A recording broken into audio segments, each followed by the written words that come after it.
Headmaster इतनी तेजी से भागा कि उसके जूते कतई निकलने ही वाले थे। हाफते हुए वो कार के पास पहुंचा। उसने अपने हाथ फैलाकर पेई इवान का रास्ता रोका, जैसे किसी कतई कीमती खजाने को बचा रहा हो।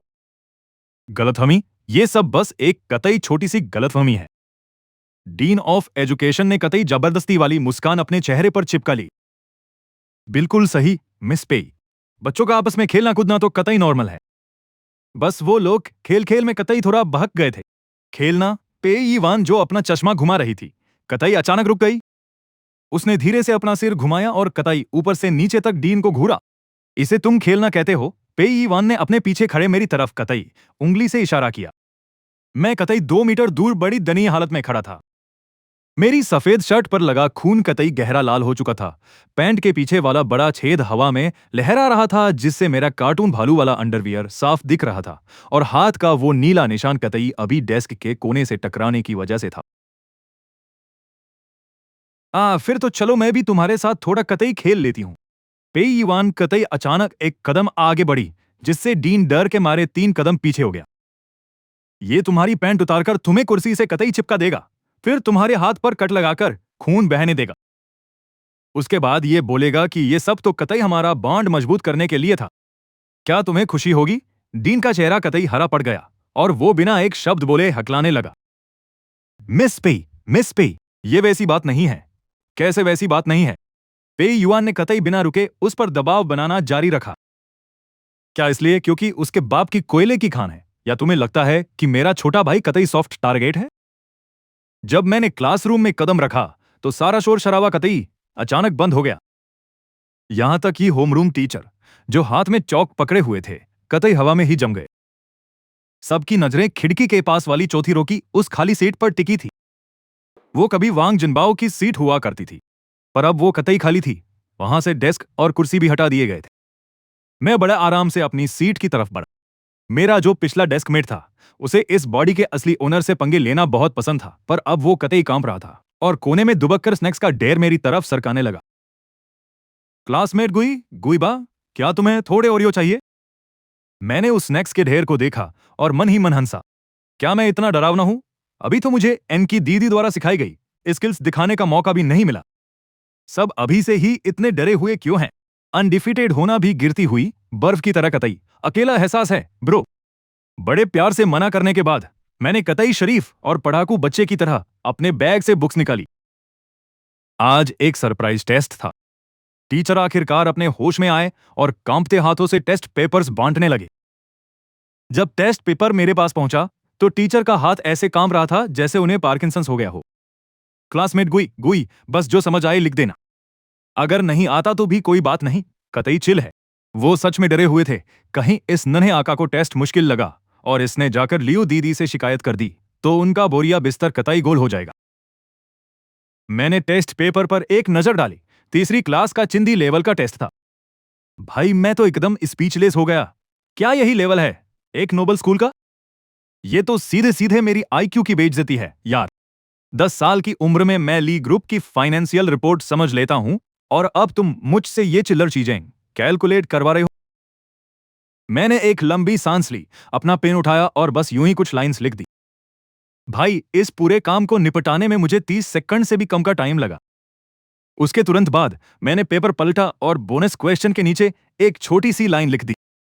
टीचर, इस बोनस क्वेश्चन का लॉजिक ही शुरू से एकदम गलत है। अगर आप वेरिएबल एक्स को इन्फिनिटी मान लें तो रिजल्ट कभी कन्वर्ज होगा ही नहीं। मेरा सजेशन है कि आप इस प्रॉब्लम की कंडीशंस को एक बार फिर से रिवाइज कर लो। ये सब खत्म करके मैंने बड़े स्वैग में पेन नीचे पटका और डेस्क पर सिर रखकर सो गया। आसपास के बच्चे अभी भी अपना सिर खुजला रहे थे और मुझे इतनी जल्दी पेपर सबमिट करते देख उन्हें बड़ी राहत मिली। चलो शुक्र है, जान बची तो लाखों पाए। लेकिन जैसे ही बेल बजी, होमरूम टीचर सारे पेपर्स लेकर वापस ऑफिस चला गया। जैसे ही उसकी नजर मेरे पेपर पर पड़ी, पूरे फ्लोर पर उसकी एक जोरदार चीख गूंज उठी। वांग सर, क्या हुआ? सब ठीक तो है? क्या दिन दहाड़े कोई भूत देख लिया आपने? तभी पास वाले लिटरेचर टीचर बड़े क्यूरियस होकर वहां पहुंच गए। उन्होंने देखा कि होमरूम टीचर पेपर पकड़े खड़ा था और उसकी आंखें बस उसी पेपर पर टिकी हुई थी। नहीं भाई, भूत नहीं, मुझे तो साक्षात भगवान मिल गए हैं। Perfect score. होमरूम टीचर ने कांपते हुए पेपर के पीछे की तरफ पॉइंट किया। सबसे क्रेजी बात तो यह है कि जिस सवाल को सॉल्व करने में मुझे आधा दिन लग जाता, इस बच्चे ने उसमें मेरी गलती तक निकाल दी। ऊपर से उसने जो मिस्टेक्स पकड़ी थी वो एकदम स्पॉट ऑन थी। लिटरेचर टीचर ने भी अंदर झांक कर देखा और भाई उसकी भी सांसें थम गए। ये बच्चा वैसे तो काफी डेज्ड और कंफ्यूज सा लगता है। क्या ऐसा हो सकता है कि ये इतने टाइम से बस बेवकूफ बनने की एक्टिंग कर रहा था? उस मोमेंट पर मैं डेस्क पर सिर रखकर कुछ और ही कैलकुलेट कर रहा था। भले ही फ्री की रोटियां तोड़ना अच्छा लगता है, पर मैं सच में एक यूजलेस इंसान नहीं बन सकता। शादी से भागने वाले उस भाई ने एक काफी प्रोवोकेटिव मैसेज भेजा था। पक्का उसका कोई ना कोई अगला मूव जरूर होगा। क्या मुझे स्कूल का कंप्यूटर यूज करके उस बंदे की लोकेशन ट्रेस करनी चाहिए? तभी अचानक क्लास के बाहर शोर मचने लगा। भाई कितना हैंडसम है, ये किसका बेटा है यार? क्या ये कोई नया ट्रांसफर स्टूडेंट है? मैंने ऊपर देखा तो सेम यूनिफॉर्म में एक लड़का दरवाजे पर खड़ा था, जिसका ऑरा एकदम किसी कोल्ड वुल्फ जैसा था। उसने चारों तरफ नजर घुमाई और उसकी आंखें फाइनली मुझ पर आकर टिक गई। उसकी नजरों में काफी टशन और नफरत थी, जैसे वो मुझसे बिना बात के चिढ़ा हुआ हो। मैं तो हैरान रह गया और मन ही मन सोचा, ओहो, क्या छोटे वाले को पीटने के बाद उन्होंने मुझसे भिड़ने के लिए किसी और बच्चे को भेजा है? क्या ये कोई नया मिनी बॉस है जो मुझे एक्सपीरियंस पॉइंट्स देने आया है? वो वुल्फ कप वाला लड़का सीधा मेरी तरफ चलकर आया। होमरूम टीचर, जो अभी मेरे मैथ टैलेंट को देखकर शॉक में थे, अब चुपके से अलार्म बटन की तरफ हाथ बढ़ा रहे थे। वो उदास सा दिखने वाला टीनेजर मेरी डेस्क के सामने आकर खड़ा हो गया और ऊपर से मुझे घूरने लगा। मैंने अपना पेन नीचे रखा और मेरे दिमाग का कैलकुलेटर सुपरफास्ट स्पीड से दौड़ने लगा। साफ दिख रहा था कि ये बंदा यहां किसी अच्छे इरादे से तो नहीं आया। जब मैं ये कैलकुलेट ही कर रहा था कि इस बच्चे को हॉस्पिटल का परमानेंट वीआईपी कैसे बनाऊं, तभी उस लड़के ने अचानक से कोई मूव ले लिया। अचानक दो बड़े हाथ डेस्क पर धमाके के साथ गिरे और वो बर्फीला चेहरा पल भर में पिघल गया। बड़े भाई, प्लीज मेरा सजदा कबूल करो। मेरा नाम दीप फोंग है। मैंने सुना है कि कल तुमने अकेले ही एक फोन कॉल पर वांग जिनबाओ की पूरी फैमिली को सड़क पर ला दिया। भाई ये तो बहुत कूल है यार। अब से मैं दीप फोंग हमेशा तुम्हारे पीछे रहूंगा। अगर तुम कहोगे दाएं चलो, तो मैं मुड़कर बाएं भी नहीं देखूंगा। पूरी क्लास के चेहरों पर भाई भयंकर वाले क्वेश्चन मार्क्स थे। होमरूम टीचर के तो भाई तोते ही उठ गए। उसका मुंह फड़कने लगा और वो मन ही मन सोचने लगा कि आखिर ये हो क्या रहा है। भाई मैंने तो लड़ने की पूरी तैयारी कर ली थी और ये बंदा तो अलग ही लेवल का मूव चल गया। क्या आजकल के विलेंस में जरा भी शर्म नहीं बची है क्या? दीप फोंग अपनी बकबक जारी रखते हुए आगे बोलने लगा। बड़े भाई, ये रहा एक लिमिटेड एडिशन गेम कंसोल, जो मेरी तरफ से आपके लिए एक छोटा सा गिफ्ट है। और ये मैक्रोन्स तो मैंने स्पेशल फ्रांस से ईयरशिप करवाए हैं। बस आप मुझे अपना चेला बना लो, मैं आपका सारा होमवर्क करूंगा और लड़ाइयों में आपके बदले मार भी खाऊंगा। मैंने उस लड़के को देखा जो मुझसे आधा सिर लंबा था और अचानक मुझे लगा कि अमीरों की ये लाइफ जितनी बोरिंग लगती है, उससे कहीं ज्यादा मजेदार है। तभी छुट्टी की घंटी बजी और मैं अपने फॉलोअर्स की टोली के साथ पूरे स्वैग में कार की तरफ चल दिया। विलेन के उस विला नंबर 1 में वापस पहुंचते ही जैसे ही मैंने अंदर पैर रखा, मुझे तुरंत एहसास हो गया कि यहाँ का माहौल कुछ बदला बदला सा है। पहले तो नौकर मुझे इज्जत तो देते थे, पर उनकी आंखों में हमेशा एक अजीब सी नफरत छिपी होती थी। पर आज तो सीन ही अलग था। ओल्ड बटलर 2 लाइनों में मेट्स को खड़ा करके मेरा वेलकम कर रहा था, वो भी पूरे 90 डिग्री झुककर। यंग मास्टर, घर में आपका स्वागत है। भाई ये सब क्या खिचड़ी पक रही है? मैंने मन ही मन बुदबुदाया। कल तक तो मुझे महज एक गिरवी रखी हुई चीज समझा जा रहा था और आज सीधा यंग मास्टर। क्या लियू रुयान का प्रमोशन हो गया है जो उसने आज मुझे इतनी इज्जत दे दी? जूते चेंज करने के बाद मैं डाइनिंग रूम में गया तो देखा कि पूरी टेबल एकदम लजीज खाने से भरी पड़ी थी। और भाई, ये तो पक्का है कि इसे लियू रुयान ने कुक नहीं किया था। ये किसी असली 3 मिशेलिन स्टार शेफ का टैलेंट था। पर टेबल पर जो बर्तन थे वो सब प्योर गोल्ड के बने थे और बीच में 4 बड़े लेटर्स में खुदा था एक्सक्लूसिवली फॉर जीबा। उनके बगल में प्योर गोल्ड के चॉपस्टिक्स और स्पून भी रखे थे। भाई साहब, क्या ये सच में चावल खाने के लिए है? अगर मैं इन्हें बेच दूं तो शायद एक पूरा अपार्टमेंट आ जाए। मैंने सोचा, भाई मैं यहां खाना खाने आया हूं, वेटलिफ्टिंग करने नहीं। इस एक बाउल चावल को खत्म करने के चक्कर में कहीं मेरे बाइसेप्स ही न बन जाए। वैसे क्या तुम्हें यह पसंद आया? तभी सीढ़ियों से एक आवाज गूंजी। पेई युआन धीरे धीरे नीचे उतर रही थी। उसने हाथ में रेड वाइन का ग्लास पकड़ा था और फेस पर एक प्राउड वाली स्माइल थी। मैंने स्पेशली टिफनी के डिजाइनर से बोलकर इसे सिर्फ तुम्हारे लिए डिजाइन करवाया है। आखिर तुम हमारे घर के लाडले हो, तो तुम भला मामूली चीनी मिट्टी के बर्तनों में क्यों खाओगे? ये बोलते हुए पे युवान मेरे पीछे आई और नीचे झुकी। उसने बड़े प्यार से मेरा गाल खींचा। ये प्योर गोल्ड है, समझे? अगर कल को तुम घर से भाग जाओ और इसे साथ ले जाओ तो कम से कम भूखे तो नहीं मरोगे। मैं तो एकदम स्पीचलेस हो गया और मन ही मन सोचा, दीदी ये दुआ दे रही हो या बद्दुआ? थैंक यू मिस पेई। मैंने एक अच्छे बच्चे की तरह वो भारी भरकम सोने की चॉपस्टिक्स उठा ली। मुझे ये बहुत पसंद आईं, बस थोड़ी सी हैवी हैं। थोड़ा हैवी होना तो अच्छी बात है। पे ईवान खिलखिलाकर हंसी। भाई, इसी से तो घर में बरकत बनी रहती है। अरे हाँ, खाना खाने के बाद लिविंग रूम में जाकर देख, मैंने तेरे लिए कुछ और सरप्राइजेस तैयार कर रखे हैं। मैंने जल्दी जल्दी अपना मील खत्म किया क्योंकि मुझे डर था कि कहीं लियू रुयान वापस ना आ जाए और फिर से मुझे वही डार्क फूड खिलाना शुरू ना कर दे। फिर मैं लपक के लिविंग रूम की तरफ भागा। बाप रे, कमरे का वो कोना जो पहले खाली था, अब वहां खिलौनों का पूरा पहाड़ खड़ा था। वहां अनओपन्ड लेगो, लिमिटेड एडिशन कैरेक्टर, मॉडल्स और लेटेस्ट गेम कंसोल्स का ढेर लगा था। मेरी आंखें तो एकदम चमक उठी। मैं पागलों की तरह खिलौनों के उस ढेर में घुस गया। मेरे चेहरे पर कतई खुशी थी। मेरा दिल चिल्ला उठा, शुगर मामा अमर रहें। भाई, ये मलाई वाली लाइफ कितनी मस्त है। ये अमीरों का नर्क नहीं बल्कि असली जन्नत है। पे युआन सोफे से टेक लगाकर खड़ी हो गई और अपना फोन निकाल के एक फोटो खींची। कैप्शन डाला, फाइनली घर के छोटे सरकार मुस्कुरा रहे हैं। कार्ड की बैंड बजाना वसूल हुआ। तभी लियू रुयान वापस आ गई। अंदर आते ही उसने अपनी हाई हील्स उतारकर फेंकी। आवाज सुनकर मैं खिलौनों के ढेर से उठा और भागकर उसके पास गया ताकि उसका बैग पकड़ सकूं और जूते सलीके से रख सकूं। मिस रुयान, आप वापस आ गईं?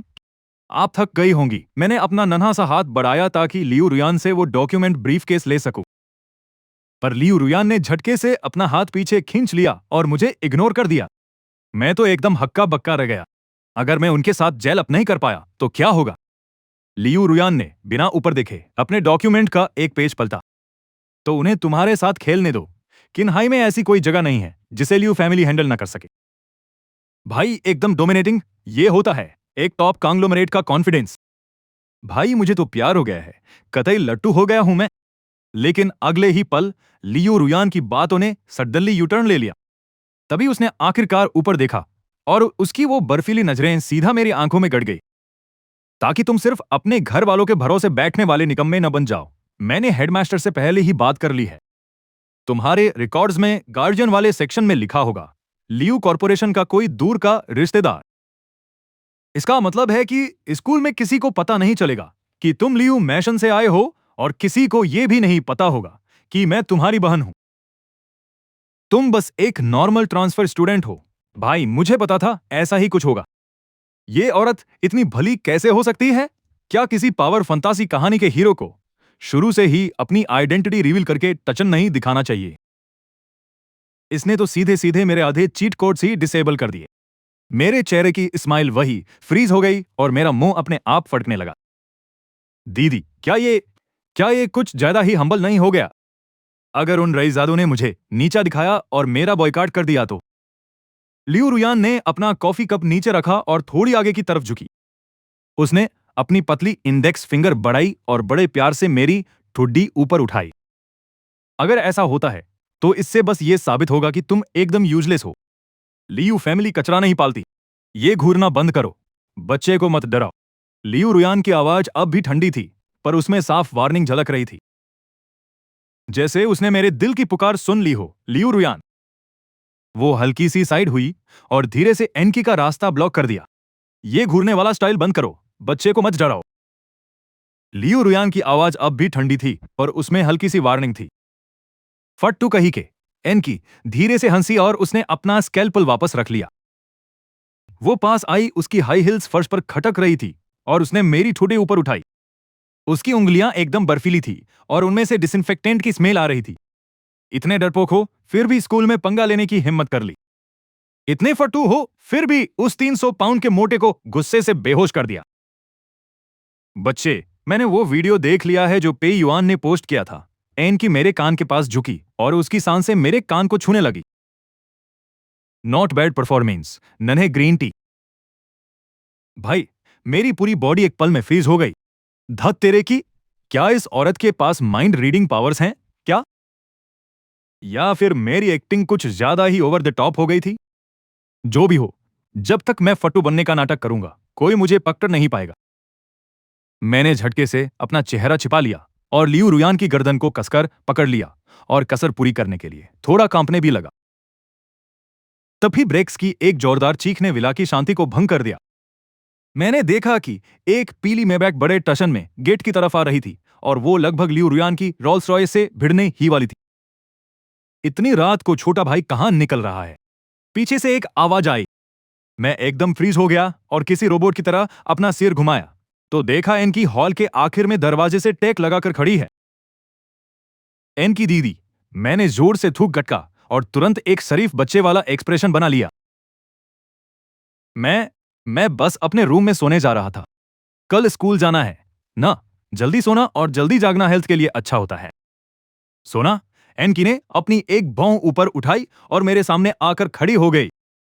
अचानक उसने हाथ बढ़ाकर मेरी कलाई पकड़ ली और उसकी दो बर्फीली उंगलियां एकदम सही जगह मेरी पल्स पर थी।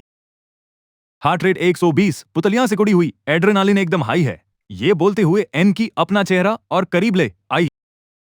तुम छोटे झूठे कही के, तुम्हारी अभी की फिजिकल स्टेट किसी ऐसे लैब रैट जैसी है जिसे अभी अभी इंजेक्शन लगा हो। तुम्हें देखकर तो बिल्कुल नहीं लग रहा कि तुम्हें नींद आ रही है। भाई, मैं तो एकदम स्टैचू बन गया। दीदी, क्या पल्स चेक करने के साथ साथ सीटी स्कैन वाला फंक्शन भी फ्री मिलता है क्या? आपने तो मुझे डरा ही दिया। मैंने तुम्हें डरा दिया। तुम्हें पता भी है अगर तुम्हें नींद नहीं आ रही। ये बोलकर एन की और भी जोर से मुस्कुराई। उस स्माइल में एक ऐसी खतरनाक एक्साइटमेंट थी जिसे देखकर भाई किसी की भी रूह कांप जाए। तो फिर मेरे रूम में चलो, हम तुम्हारा एक बहुत ही इंटरेस्टिंग टेस्ट करेंगे और तुम्हें एक दो चीजें सिखाएंगे भी।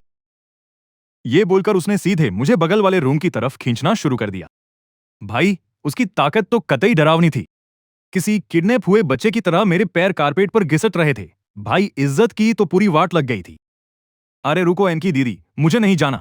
मुझे नींद आ रही है। Objection rejected. ये सब तुम्हारी फिजिकल और मेंटल वेल्थ के लिए ही है। एनकी का रूम अजीब तरह से काफी बड़ा था, पर यह बेडरूम कम और किसी मिनी बायोकेमिस्ट्री लैब जैसा ज्यादा लग रहा था। चुपचाप बैठो। एनकी ने मुझे लैब बेंच के सामने वाले हाई स्टूल पर धक्का दिया, फिर दराज से कुछ निकाला जो किसी हेड मसाजर जैसा दिख रहा था। उसने सीधा उसे ले जाकर मेरे सिर पर फिट कर दिया। भाई, ये क्या बवाल है? मैंने उसे उतारने के लिए हाथ बढ़ाया। हिलना मत बिल्कुल। एनकी ने मेरा हाथ झट दिया। ये एकदम लेटेस्ट ब्रेन वेव मॉनिटर है। मुझे देखना है कि तुम्हारे इस नन्हे से दिमाग के अंदर आखिर क्या खिचड़ी पक रही है। उसने तेजी से कंप्यूटर पर कुछ कमांड्स टाइप किए और स्क्रीन पर कई कॉम्प्लेक्स वेव चार्ट्स चमकने लगे, पर डेटा देखते ही एनकी के होश उड़ गए। ये कैसे हो सकता है? उसने स्क्रीन को घूरते हुए खुद से बुदबुदाया। इसकी सेरेब्रल कॉर्टेक्स एक्टिविटी नॉर्मल इंसान से 3 गुना ज्यादा है और नर्व सिनेप्स रिएक्शन स्पीड तो। भाई, ये तो सीधा क्वांटम कंप्यूटर वाला लेवल है। ऊपर से इसके मेमोरी स्टोरेज एरिया में कोई फालतू डेटा भी नहीं है। एनकी अचानक मुड़ी और मुझे ऐसे घूरने लगी जैसे कोई अजूबा देख लिया हो। क्या क्या हुआ दीदी? क्या मेरा दिमाग डैमेज हो गया है? डैमेज? एनकी अचानक ठहाका मारकर हंस पड़ी। उसने मेरा चेहरा अपने हाथों में लिया और उसे मजे से भींच दिया। डैमेज कैसा भाई? तुम तो कतई भगवान का मास्टरपीस हो, इवोल्यूशन का चमत्कार। मुझे पता था कि तुम कोई नॉर्मल बच्चे नहीं हो। उस रुयान को क्या ही पता होगा? उसे तो बस फाइनेंशियल रिपोर्ट्स ही समझ आती है। वो ये सब क्या ही समझेगी? और वो पेई ये युआन, वो तो बस एक दिखावटी शोपीस है। उसे क्या ही समझ आएगा? सिर्फ मैं यानी एनकी तुम्हारी बॉडी का असली पोटेंशियल अनलॉक कर सकती हूं। गाल खींचने की वजह से मेरा मुंह एकदम डक फेस जैसा टेढ़ा मेढ़ा हो गया था और मेरे चेहरे पर साफ दिख रहा था कि भाई मैं कितना शौक हूं। दीदी, क्या आप पहले थोड़ा शांत हो सकती हो प्लीज? जिसे नहीं पता वो तो यही सोचेगा कि आप रिसर्च के लिए मुझे ही काट पीट दोगी। एनकी ने एक लंबी सांस ली, मुझे छोड़ा और अपने पास रखे डॉक्यूमेंट्स के ढेर से एक मोटी किताब निकाली। ये लो छोटे भाई। और एनकी ने वो किताब खोल दी। भले ही तुम अभी पूरी तरह डेवलप नहीं हुए हो, पर तुम्हारा दिमाग काफी खाली और तेज है। इससे तुम्हें कुछ इंटरेस्टिंग चीजें सीखने को मिलेंगी। मैंने उन कतई पेचीदा चार्ट्स की तरफ देखा। क्या ये न्यूरोट्रांसमीटर्स के ट्रांसमिशन को ब्लॉक नहीं कर रहा? एक एथिल ग्रुप ऐड करने से मेटाबॉलिक रेट तेज हो जाएगी।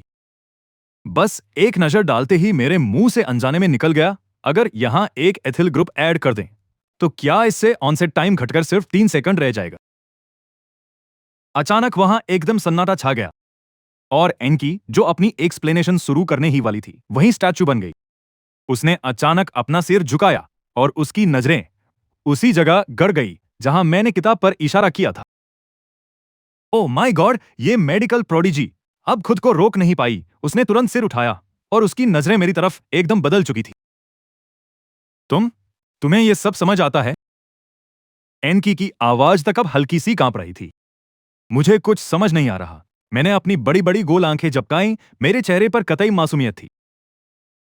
मुझे तो बस लगा कि ऐसे ड्रॉ करने पर यह ज्यादा सुंदर लगेगा, जैसे कोई बटरफ्लाई नोट हो।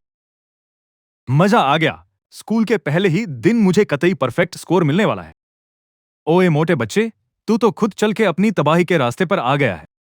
मेरा इतनी जल्दी काम शुरू करने का कोई प्लान नहीं था, पर अब जब कोई खुद चल के मुझे अचीवमेंट्स दे रहा है तो भाई मैं मना कैसे करूं। मैं उसे थोड़ा और झेला देना चाहता हूं, इसलिए सिर टेढ़ा करके उसे घूरने लगा।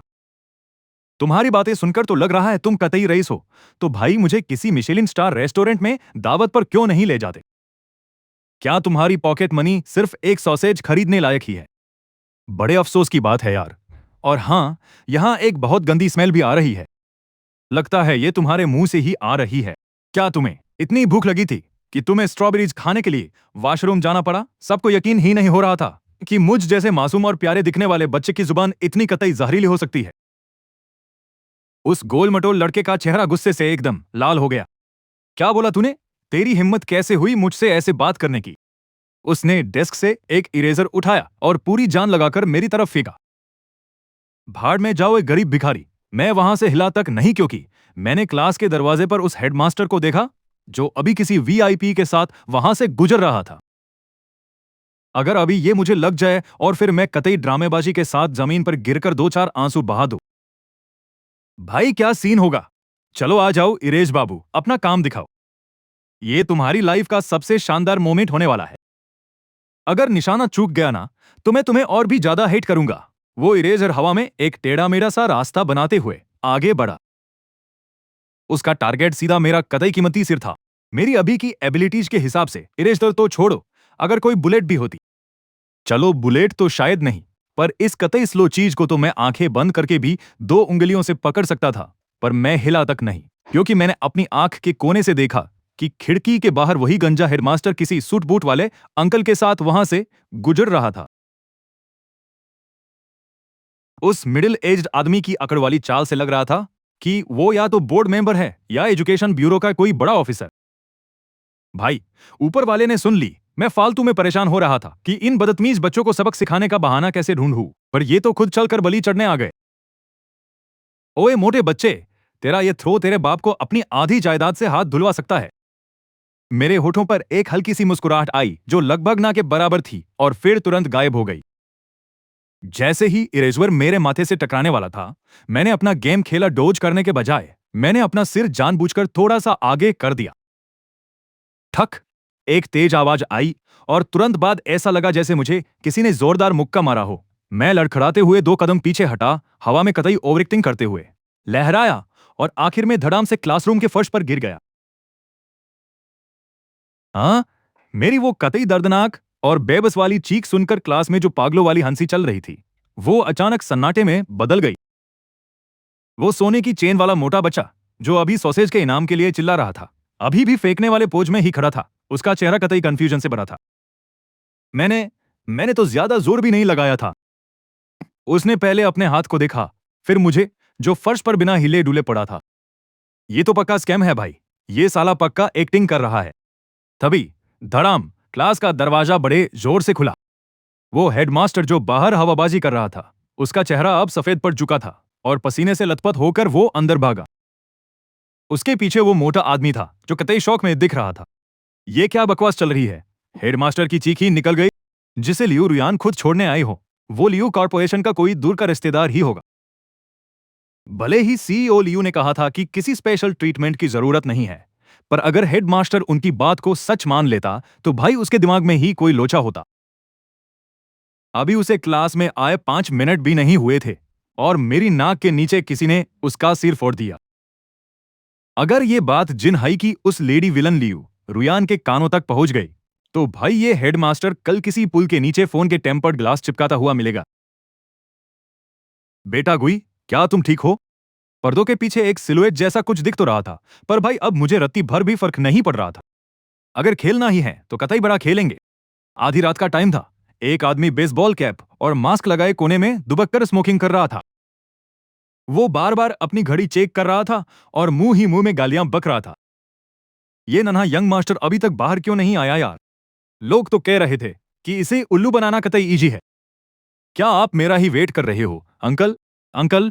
अचानक उसके पीछे से एक कतई सॉफ्ट और स्वीट आवाज आई। वो आदमी इतना बुरी तरह घबरा गया कि उसके हाथ कांपने लगे और सिगरेट का टुकड़ा सीधा उसकी पैंट के बीच में जा गिरा। अबे तेरी, क्या तू कोई भूत भूत है क्या? इतनी दबे पाव क्यों चल रहा है भाई? उसने अपनी पैंट की आग बुझाई और कतई गुस्से में पीछे मुड़ा। चांद की रोशनी में उसने एक छोटा सा बच्चा देखा जो मुश्किल से उसकी कमर तक आ रहा था। मैंने खुद से भी बड़ा बैकपैक लादा हुआ था, हाथ में एनकी वाली नीली वायलन पकड़ी थी और कतई मासूम बनकर पूछा, अंकल, क्या आप मुझे पड़ोस वाली छोटी बहन से मिलवाने ले जाने आए हो? हाँ। वो आदमी एक पल के लिए हक्का बक्का रह गया, फिर उसने खटाक से एक स्विच ब्लेड बाहर निकाला।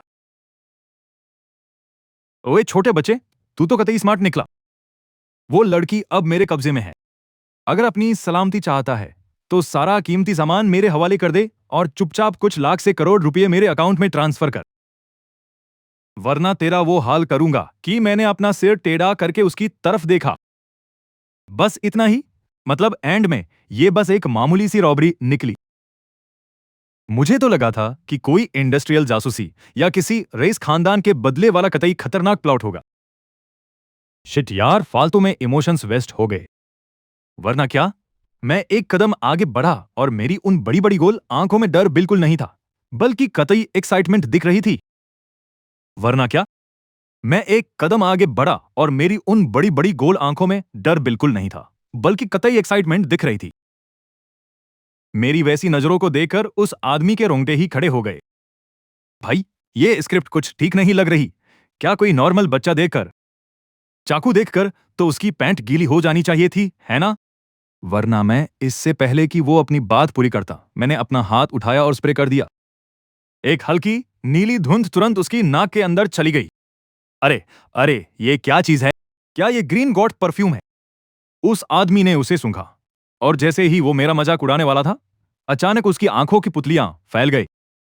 उसकी आंखों में मैं, जो एक कतई प्यारा सा नन्हा बच्चा था, अचानक एक 3 मीटर ऊंचे मॉन्स्टर में बदल गया, जिसका चेहरा हरा था, लंबे दांत थे और जो पूरे हरे कीचड़ से लथपथ था। ओह, मैंने भी पूरा को ऑपरेट किया और मुंह खोलकर एक डरावना चेहरा बनाया। मॉन्स्टर, बचाओ! अल्ट्रामैन, प्लीज मुझे बचा लो! वो 6 फीट का लंबा आदमी तुरंत ढेर हो गया। उसकी आंखें उलट गई, मुंह से झाग निकलने लगा और वो कतई सिमट कर अपनी मम्मी को पुकारते हुए कांपने लगा। मैंने कतई चिढ़कर मुंह बनाया, उसके पास गया और उसका सारा सामान छानने लगा। उसका फोन, आईडी कार्ड और एक मुड़ा तुड़ा कागज का टुकड़ा। पता चला कि वो वांग जिनबाओ की फैमिली का बॉडीगार्ड था, जो बस मौका देखकर कुछ पैसे उड़ाकर भागना चाहता था। कितना बोरिंग है यार, पर एन की दीदी की दवाई तो वाकई कतई टॉप नॉच है। ये तो बिल्कुल भी कोई नॉर्मल हेलुसिनोजेन नहीं है। ये तो कतई साफ है कि ये आईक्यू कम करने वाली कोई ड्रग है। मैंने अपनी छोटी सी दुश्मनी वाली नोटबुक निकाली, उस पर एक बड़ा काटा मारा, फिर गुमनाम रहकर पुलिस को रिपोर्ट कर दी और चुपचाप दीवार फांदकर घर आ गया। अगले दिन शनिवार को जब मेरी आंख खुली तो मेरे सामने पेई युआन का कतई खूबसूरत चेहरा एकदम पास था। ओए आलसी नन्हे सुअर, अब जाग भी जाओ। पेई युआन ने मेरी नाक सिकोड़ी। आज मैं तुम्हें किसी कतई मजेदार जगह ले जाने वाली हूं। मैं बड़ी मुश्किल से उठकर बैठा और कतई कंफ्यूज्ड होकर पूछा, हम कहां जा रहे हैं? क्या फिर से कोई हेल्थ चेकअप होने वाला है? एनकी दीदी, रहम करो यार, आपके दिमाग में चल क्या रहा है? पे युआन ने मुझे घूरा और बड़े प्यार से मेरे बिखरे हुए बालों को बिगाड़ दिया। क्या आज रात वो चैरिटी गाला नहीं है? तो क्या तुम वहां अपनी स्कूल यूनिफॉर्म में जाने का प्लान बना रहे हो? वो काम की दीवानी लियू रुयान, क्या उसे अपनी इज्जत की बिल्कुल फिक्र नहीं है? चलो जल्दी, आज मैं तुम्हें कतई शॉपिंग कराऊंगी और पूरे जिन हाई का सबसे हैंडसम लड़का बना दूंगी। 2 घंटे बाद जिनहाई के सबसे लग्जरी शॉपिंग मॉल में भले ही पेई युआन ने सनग्लासेज और मास्क पहना था, पर उसके किलर फिगर और क्वीन वाले ऑरा की वजह से लोग मुड़ मुड़ कर देख रहे थे। ये वाला और ये वाला भी पैक कर दो। पेई युआन एक हाई एंड बच्चों के कपड़ों के स्टोर में घुसी और बिना प्राइस टैग देखे बस हाथ के इशारे से आधा स्टोर ही खरीद लिया। जाओ, ये छोटा सफेद सूट ट्राई करो, इसके साथ ये बोटाई कतई तगड़ी लगेगी। मैं गारंटी देती हूं कि इसे देखकर सारी रईस खानदान की लड़कियां कतई पागल हो जाएंगी। पेई युआन ने कपड़ों का सेट मेरे हाथों में थमाया और मुझे फिटिंग रूम के अंदर धकेल दिया। पोडियम पर खड़ा वो नन्हा सा शरीर कतई अकेला लग रहा था। हेडमास्टर साहब, प्लीज इन्हें ब्लेम मत कीजिए। इन्होंने जो भी कहा वो सच है। मेरे बड़े भाई ने वाकई में गलती की है। मेरी फैमिली सच में दिवालिया हो चुकी है। इस बार बस ये समझ लीजिए कि मैं अपने भाई की तरफ से थोड़ा हर्जाना भर रहा हूं। मैंने बड़ी शराफत से उस अकड़ू बच्चे वांग जिनबाओ की तरफ मुड़कर एक गहरा बो दिया। सॉरी, मैंने तुम्हारा इरेजर गंदा कर दिया। जैसे ही मैंने ये शब्द कहे, पूरे कमरे में एक बार फिर कतई सन्नाटा छा गया। टीचर ली की आंखें कतई लाल हो गई। कितना समझदार बच्चा है यार। बोली ये खुद हो रहा था, पर फिर भी माफी इसे ही मांगनी पड़ रही है। ये वाकई में कोई एंजेल है जो इस मतलबी दुनिया में दुख झेलने आया है। स्टूडेंट गुइबा। टीचर ली को इतना बुरा लगा कि उनका मन किया कि अभी जाकर वांग जिनबाओ की कतई धुलाई कर दे। मगर जैसे ही मैंने अपना सिर झुकाया, मेरे होठों के कोने एक ठंडी और बेरहम स्माइल में बदल गए। बहुत बढ़िया, तुम सबने मुझे यह करने पर मजबूर किया है। मैं तो कतई लो की लाइफ जीना चाहता था, पर जब तुम लोगों ने मुझे ये ब्यूटीफुल, स्ट्रॉन्ग और ट्रेजिक स्क्रिप्ट देने की ठान ही ली है, तो फिर मैं भी अब कोई शराफत नहीं दिखाऊंगा। तुम्हें जितना ऊपर उठाऊंगा, गिरने पर उतना ही ज्यादा दर्द होगा। वांग जिनबाओ है ना, फैमिली की कोयले की खदानें हैं, राइट? मैंने चुपके से अपनी जेब में हाथ डाला, उस छोटी ब्लैक नोटबुक को महसूस किया और अपने अंगूठे से बड़ी सफाई से एक नया पेज पलटा। वांग जिनबाओ है ना, घर वालों की कोयले की खाने हैं, क्यों? मैंने सीक्रेटली अपनी पॉकेट में हाथ डाला, उस छोटी सी काली नोटबुक को छुआ और अपने अंगूठे से कतई प्रो तरीके से एक नया पेज खोला। टारगेट वांग जिनबाओ और उसकी फैमिली के सारे बिजनेस। फोटोज में पेई युआन बिना किसी झिझक के एक छोटे लड़के को गले लगा रही थी और उसका प्यार भरा अंदाज ऐसा था जैसे वो कतई पिघल ही जाएगी। एक फोटो फिटिंग रूम के दरवाजे की भी थी, जहां वो उस लड़के की टाई ठीक कर रही थी और उसके मूव्स कतई किसी मम्मी जैसे प्रो थे। लियू रुयान का चेहरा साफ तौर पर उतर गया। सीईओ लियू, इस वक्त पूरा इंटरनेट इस बच्चे की आइडेंटिटी पता लगाने में जुटा हुआ है। लियू कॉर्पोरेशन के फिल्म और टेलीविजन डिवीजन के स्टॉक प्राइस अभी से ही गिरने लगे हैं। मैनेजर ने कतई घबराते हुए अपना ठंडा पसीना पोंछा। तभी नीचे से दरवाजा खुलने की आवाज आई। हम वापस आ गए, पेई युआन की बिंदास आवाज गूंजी। रुयान, जल्दी आओ और देखो मैंने छोटे बा के लिए कितने सारे नए कपड़े खरीदे हैं। वो कतई किलर लग रहा है। लियू रुयान ने एक कड़क आवाज के साथ अपना लैपटॉप बंद किया और नीचे जाने के लिए खड़ी हो गई। लिविंग रूम में पेई युआन ने मुझे सोफे पर फेंक दिया था और खुद बिना किसी इमेज की परवाह किए मेरे बगल में पसर गई थी, हाथ में मिल्क टी पकड़े हुए, और मैं उन नए कपड़ों के ढेर को गले लगाए बैठा था। मेरे चेहरे पर अभी भी लिपस्टिक के निशान थे। ये सीन देखने में तो कतई प्यारा और सुकून वाला था, पर लियू रुयान की नजरों में इसे मौत को दावत देना कहते हैं। सीढ़ियों पर खड़ी लियू रुयान चिल्लाई, पेई युआन। स्ट्रॉ से चुस्की लेते हुए पेई युआन ने ऊपर देखा। हाँ, क्या हुआ? क्या किसी ने तुम्हारे पैसे मार लिए हैं? ये मुंह क्यों लटका रखा है? लियू रुयान ने कुछ नहीं कहा। उसने बस सीधा फोन पेई युआन की गोद में फेंक दिया। खुद ही देख लो। पेई युआन ने कतई शक के साथ फोन उठाया और एक पल के लिए उस पर नजर डाली। अगले ही सेकंड उसके मुंह की बबल्स वाली चाय कतई पिचकारी की तरह बाहर निकली और बदकिस्मती से उन महंगे नए कपड़ों के ढेर पर जाकर गिरी। भाई साहब, नाजायज बच्चा, सीक्रेट मैरिज, ये क्या बकवास है? क्या ये पेपराजी कतई पागल हो गए? ये मेरा भाई है, मेरा भाई। समझ आया? पेई युआन सोफे से कतई उछलकर खड़ी हो गई और गुस्से में अपने पैर पटकने लगी, जिसे देखकर मुझे तो कतई डर ही लग गया। मेरा तो कोई बॉयफ्रेंड तक नहीं है, तो बच्चा कहां से टपक गया? एसेक्सुअल रिप्रोडक्शन है क्या? और ये फोटो खींची किसने? कितना घटिया एंगल है यार। इन्होंने तो मुझे 5 सेंटीमीटर और छोटा दिखा दिया। कतई माफ नहीं किया जाएगा। क्या यही मेन पॉइंट है? मैंने साइड से अपना सिर पकड़ लिया। पेई दीदी, क्या इस वक्त आपकी हाइट सबसे बड़ा मुद्दा है? जरा ये कमेंट्स तो देखो। आपके फैंस ने तो अभी से आपके लिए मातम मनाना शुरू कर दिया है। इसके अलावा मैंने चुपके से लियू रुयान की तरफ एक नजर डाली। इस बड़ी बॉस के चेहरे के एक्सप्रेशंस तो कतई खतरनाक लग रहे थे। मेरी आंखें तेजी से घूमने लगी। मौका आ चुका है भाई। हजारों दिन तक फौज तैयार करो ताकि एक घंटा काम आए। अगर मैंने अभी अपनी कोर स्किल्स नहीं दिखाई तो फिर कब दिखाऊंगा? मैंने अपने हाथ से खिलौना फेंका और अपने नन्हे पैरों से भागकर कॉफी टेबल तक पहुंचा और अपने स्कूल बैग से एक भारी सा ब्लैक लैपटॉप निकाला। मैंने कतई सीरियस और मासूम चेहरा बनाकर अपना नना हाथ उठाया। दीदी, आप लोग पैनिक मत करो, मैं इसे सॉल्व कर सकता हूं। पेई युआन और लियू रुयान दोनों ने एक साथ मेरी तरफ देखा। तुम इसे सॉल्व करोगे? पेई युआन ने मजे लेते हुए मेरे गाल खींचे। कैसे सॉल्व करोगे भाई? अपने सोशल मीडिया पर पोस्ट डालोगे कि ये सब झूठ है? नहीं। मैंने लैपटॉप खोला, मेरी उंगलियां कीबोर्ड पर कुछ पलों के लिए बिजली की तरह चली और उस ब्लैक स्क्रीन पर तुरंत हरे कोड की लाइनें दिखने लगी। उस लेवल की प्रोफेशनलिज्म ने पेई ईवान के तो कतई होश उड़ा दिए। वो असल में मैंने स्कूल की कंप्यूटर क्लास में थोड़ी बहुत हैकिंग सीखी है। मैंने अपनी तरफ से पूरी सफाई देने की कोशिश की।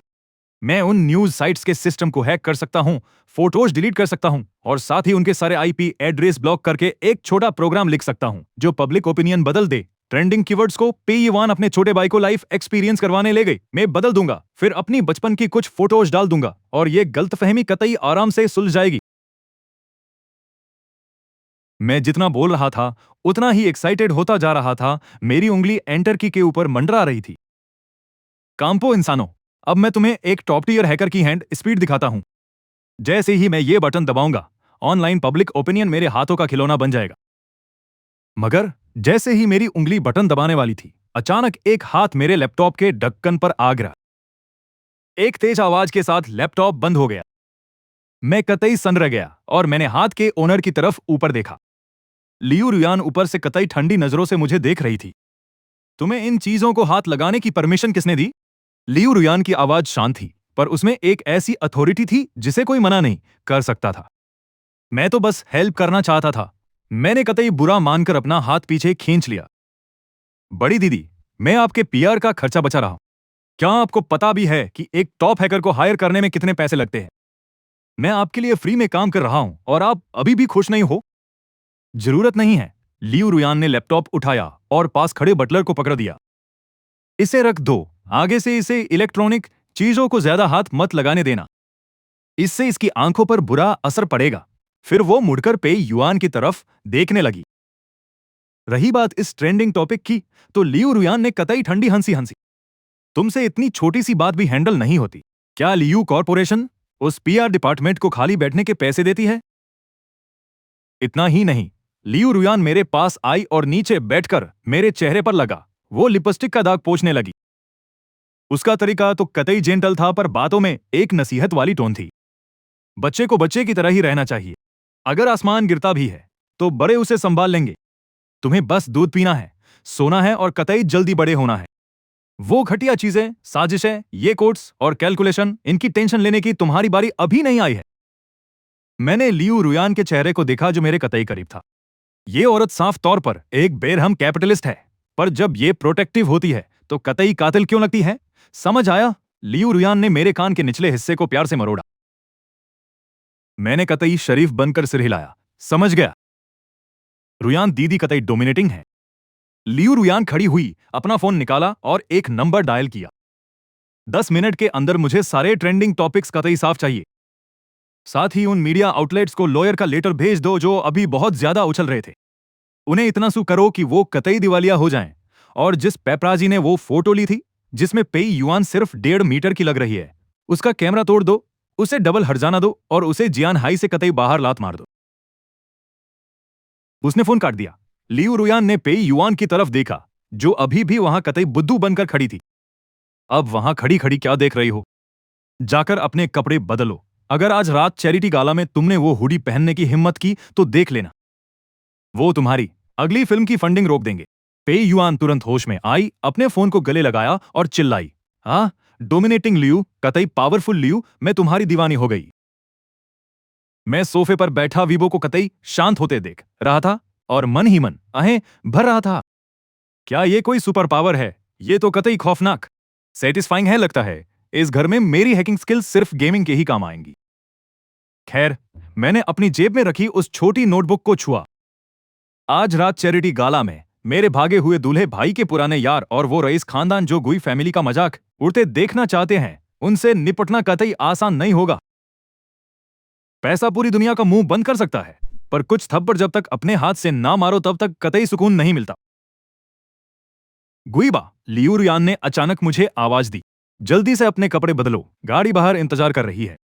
आज रात तुम्हें मेरे पास ही रहना होगा और मेरा हाथ कतई मजबूती से पकड़ कर रखना। लियू रुयान ने अपनी आस्तीनें ठीक की, उसकी नजरें बाहर खिड़की पर टिकी थी। अगर किसी ने तुम्हारी तरफ 2 बार देखने की हिम्मत भी की तो मैं उसकी आंखें निकाल लूंगी। मैं कतई कांप गया। जी मम्मी। एक तगड़े मुफ्तखोर का पहला सबक, जांग को कतई कस के पकड़ लो और कभी मत छोड़ो। पर क्या ये पार्टी वाकई उतनी स्मूथ जाएगी जितनी मैंने उम्मीद की है? मैंने अपने स्कूल बैग में रखे उस स्पेशल आइटम को छुआ। हाँ, आज रात जिनाई की हाई सोसाइटी में कतई तहलका मचने वाला है। 10 मिनट से भी कम समय में वीवो पर जो मार्केटिंग अकाउंट्स पहले पे युआन को कोसते हुए शोर मचा रहे थे, वो सब कतई एक साथ शांत हो गए। वो बड़ा अकाउंट जिसने अभी अभी कहा था कि पे युआन ने चोरी छुपे शादी कर ली है और उसके बच्चे हैं और उसकी पर्सनल लाइफ कतई मेसी है। एक सेकंड वो पुख्ता सबूत मांगते हुए पोस्ट कर रहा था और अगले ही सेकंड उस अकाउंट पर लिखा आ गया कि कम्युनिटी गाइडलाइंस तोड़ने की वजह से इस यूजर को बैन कर दिया गया है। इसके तुरंत बाद लियू कॉर्पोरेशन का ऑफिशियल अकाउंट अचानक फिर से एक्टिव हुआ और एक ऐसी पोस्ट डाली जिसमें ना कोई फालतू शब्द थे और ना ही कोई पीआर वाली बकवास। कैप्शन में सिर्फ 9 शब्द थे, पर वो इतना डोमिनेटिंग था कि लोग उसे देखकर कतई सजदा करने को तैयार हो गए। लियू परिवार का नया मेंबर, सगा भाई, डिस्टर्ब ना करे। साथ में एक फोटो थी जो कोई बहुत ज्यादा एडिट की हुई या पोज वाली नहीं थी, बल्कि कतई एक रैंडम कैंडिड फोटो थी। फोटो में मैं रोल्स रॉयस की पिछली सीट पर साइड होकर बैठा था और खिड़की से आती धूप मेरे आधे चेहरे को कतई परफेक्ट तरीके से चमका रही थी। लियू फैमिली का यंग मास्टर, पूरे इंटरनेट का सबसे हैंडसम नेशनल छोटा भाई। लाखों दीदियां इस छोटे लड़के के बड़े होने का इंतजार करना चाहती है। ये 3 की वर्ड्स तुरंत ट्रेंडिंग टॉपिक्स में टॉप 3 पर पहुंच गए और उनके पीछे कतई चमकता हुआ रेड हॉट टैग लगा था। विल्ला के लिविंग रूम में पे युआन अपना फोन स्क्रॉल करते हुए सोफे पर लोटपोट होकर हंस रही थी। वो कतई किसी टॉप सेलिब्रिटी जैसी नहीं लग रही थी। मैंने जल्दी से अपनी आंखें बंद कर लीं और मन ही मन मंत्र जपने लगा, मोह माया सब त्याग दो, नहीं, ये सही नहीं है। तभी लियू रुयान की कतई ठंडी आवाज आई। उसने काले मखमल से बना एक कतई शानदार टेलर्ड सूट पकड़ा हुआ था जिसके अंदर डार्क रेड कलर की शर्ट थी। मर्दों को काले कपड़े पहनने चाहिए, सफेद बहुत ज्यादा हल्का लगता है, उसमें वो डिग्निटी नहीं आती। लियू रुयान चलकर आई और पेई युआन के हाथ से वो सफेद सूट कतई झटके से छीनकर साइड फेंक दिया और डोमिनेटिंग अंदाज में वो काला सूट मेरी गोद में डाल दिया। ये पहनो, पेई युआन ने हार नहीं मानी और अपनी कमर पर हाथ रखकर लियू रुयान के सामने कतई भिड़ गई। हे सीईओ लियू, आपका फैशन सेंस कतई ज्यादा मर्दाना है। इतना छोटा बच्चा अगर पूरे काले कपड़े पहनेगा तो ऐसा लगेगा जैसे किसी फ्यूनरल पर जा रहा हो। ये एक इवनिंग पार्टी है, कोई ऐसी जगह नहीं जहां कतई चमक धमक की जरूरत हो, समझे? लियू रुयान ने अपनी पलकें तक नहीं उठाई। मुझे ये फालतू की चमक धमक समझ नहीं आती। मुझे बस इतना पता है कि आज रात वो लियू फैमिली के मेंबर की तरह सबके सामने आएगा। लियू परिवार के लोगों को अटेंशन पाने के लिए कतई सीक्वेंस वाले कपड़ों की जरूरत नहीं होती। ड्रेसिंग रूम में 2 कतई पावरफुल ऑरा आपस में टकरा रहे थे। मैं बीच में खड़ा कतई कांप रहा था। बचाओ, क्या ये वही लेजेंडरी असुरों वाला युद्ध का मैदान है? मैं अभी भी सिर्फ एक बच्चा हूं, मुझ पर यह कतई स्वेट सा बोझ क्यों डाला जा रहा है, मैं यही सोच रहा हूं। मैंने अपना नन्हा हाथ उठाया और कतई धीरे से बोला, ब्लैक काफी सही है, इसमें लुक कतई निखर के आता है। वैसे भी ये रेड शर्ट आज के फेस्टिव माहौल पर कतई सूट कर रही है। पेई दीदी, देखो तो सही ये कलर आज आपकी लिपस्टिक के साथ कितना कतई मैच कर रहा है। इस मास्टर लेवल वाली बैलेंसिंग ने जैसे तैसे इस लड़ाई को शांत किया। भले ही पेई युआन थोड़ा चिढ़ गई थी, पर यह सुनकर कि ये उसकी लिपस्टिक से मैच कर रहा है, उसका मूड कतई बन गया। ठीक है, फिर यही फाइनल है। पेई युआन ने कतई फुंकार मारी और मुझे कुर्सी पर धकेल दिया। कपड़े भले ही उसकी चॉइस के हो, पर हेयर स्टाइल पक्का मेरी पसंद का होगा। आपको इस बात पर तो कोई ऑब्जेक्शन नहीं है ना? लियू रुयान कुछ नहीं बोली, जिसे कतई उसकी मौन सहमति मान लिया गया। अगले आधे घंटे तक मैंने अपनी लाइफ का सबसे कतई लंबा टॉर्चर झेला। पेई युआन ने मेरे सिर पर ना जाने कौन कौन से हेयर स्प्रे और कर्लिंग आयरन्स इस्तेमाल कर डाले और साथ ही कोई अजीब सा गाना भी गुनगुना रही थी। फाइनली वो मास्टरपीस कतई तैयार हो गया।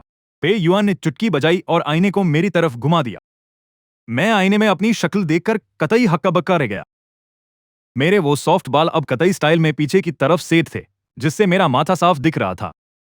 ये कोई 10 साल का बच्चा नहीं लग रहा था, बल्कि कतई किसी रईस और हैंडसम यंग मास्टर का छोटा वर्जन लग रहा था, एकदम क्लासी और थोड़ा सा शरारती।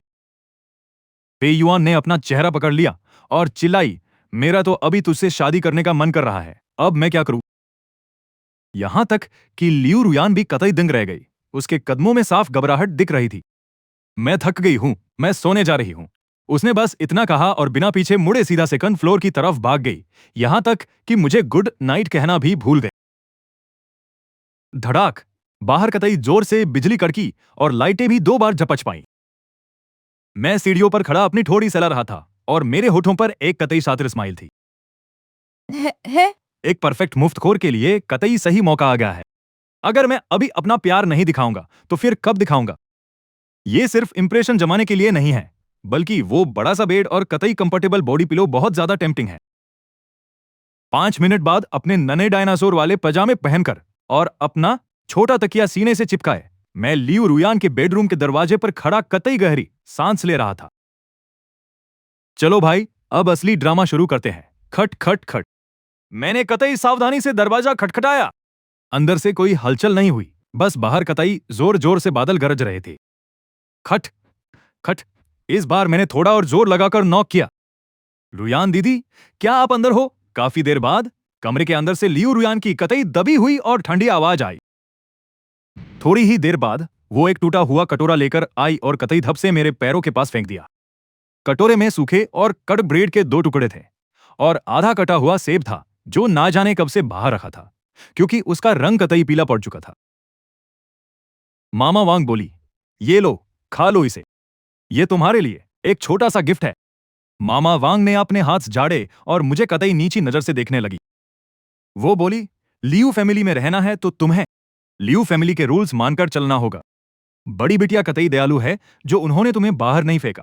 क्या तुम्हें सच में लगता है कि तुम यहां के मालिक हो? मैंने जमीन पर पड़े उस टूटे कटोरे को देखा। मेरे अंदर का छोटा विलेन कतई जोर जोर से हंस रहा था। चलो भाई, ये तो खुद ही हलाल होने आ गई। मैंने मन ही मन सोचा, मैं तो बस इस बात से परेशान था कि लियू रुयान का फेवर पाने के लिए मेरे पास कोई मसाला नहीं है और इसने आकर कतई बढ़िया असिस्ट कर दिया।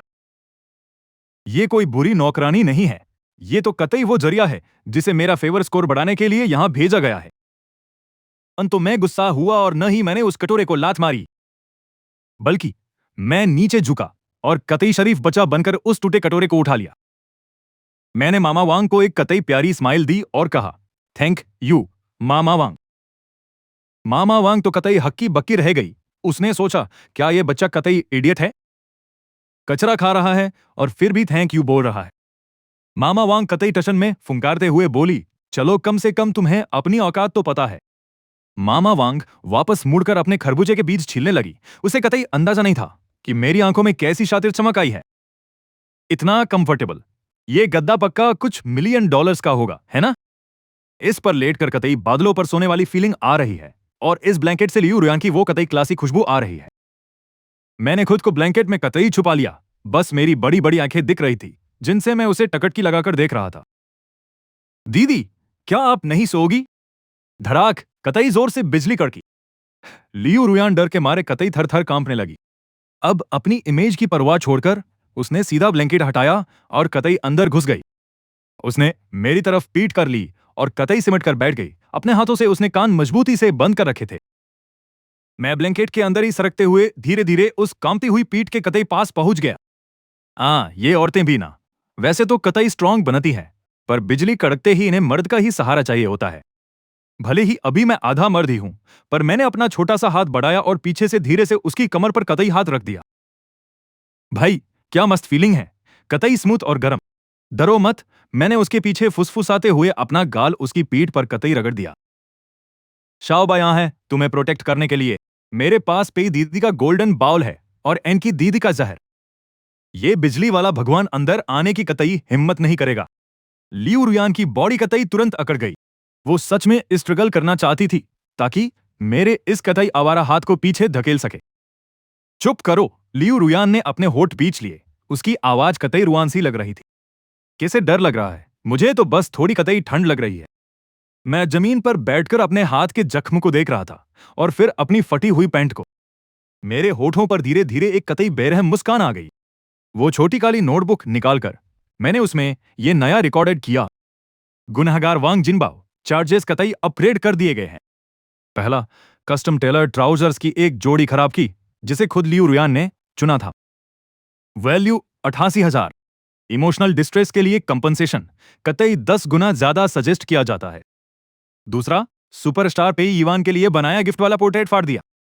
8 कतई अनमोल है। हरजाना पे युआन की अपीयरेंस फीस के हिसाब से कैलकुलेट करना सजेस्टेड है। Starting price 2 million. तीसरा, जानबूझकर चोट पहुंचाना। इस यंग मास्टर की कतई कीमती बॉडी को नुकसान पहुंचाया।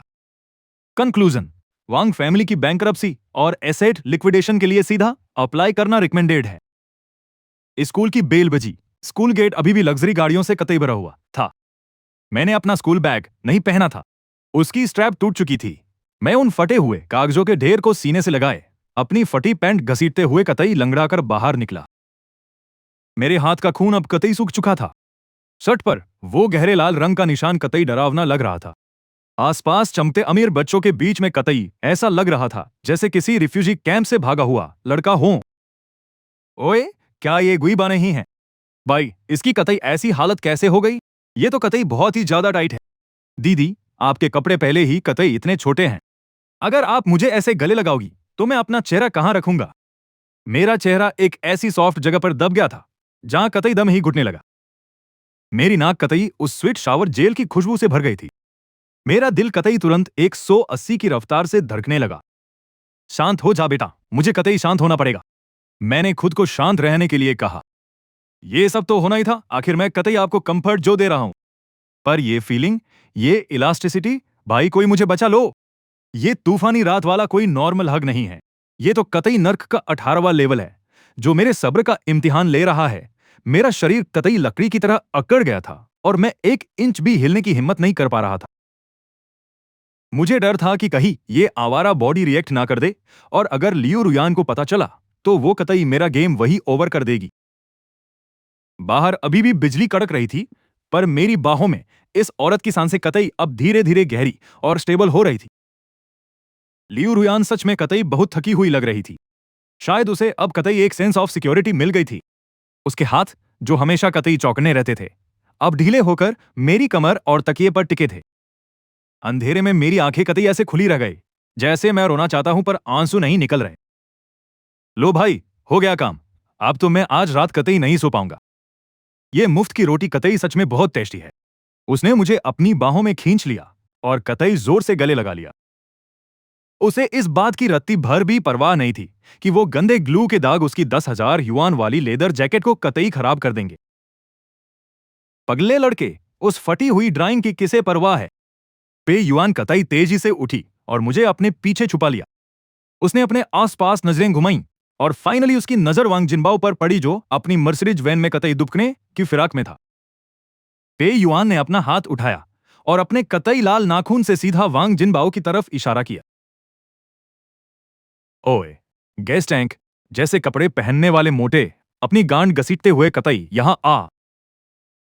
वांग जिनबाओ इतना डर गया कि उसकी कतई चर्बी थरथराने लगी। उसने खौफ में ऊपर देखा।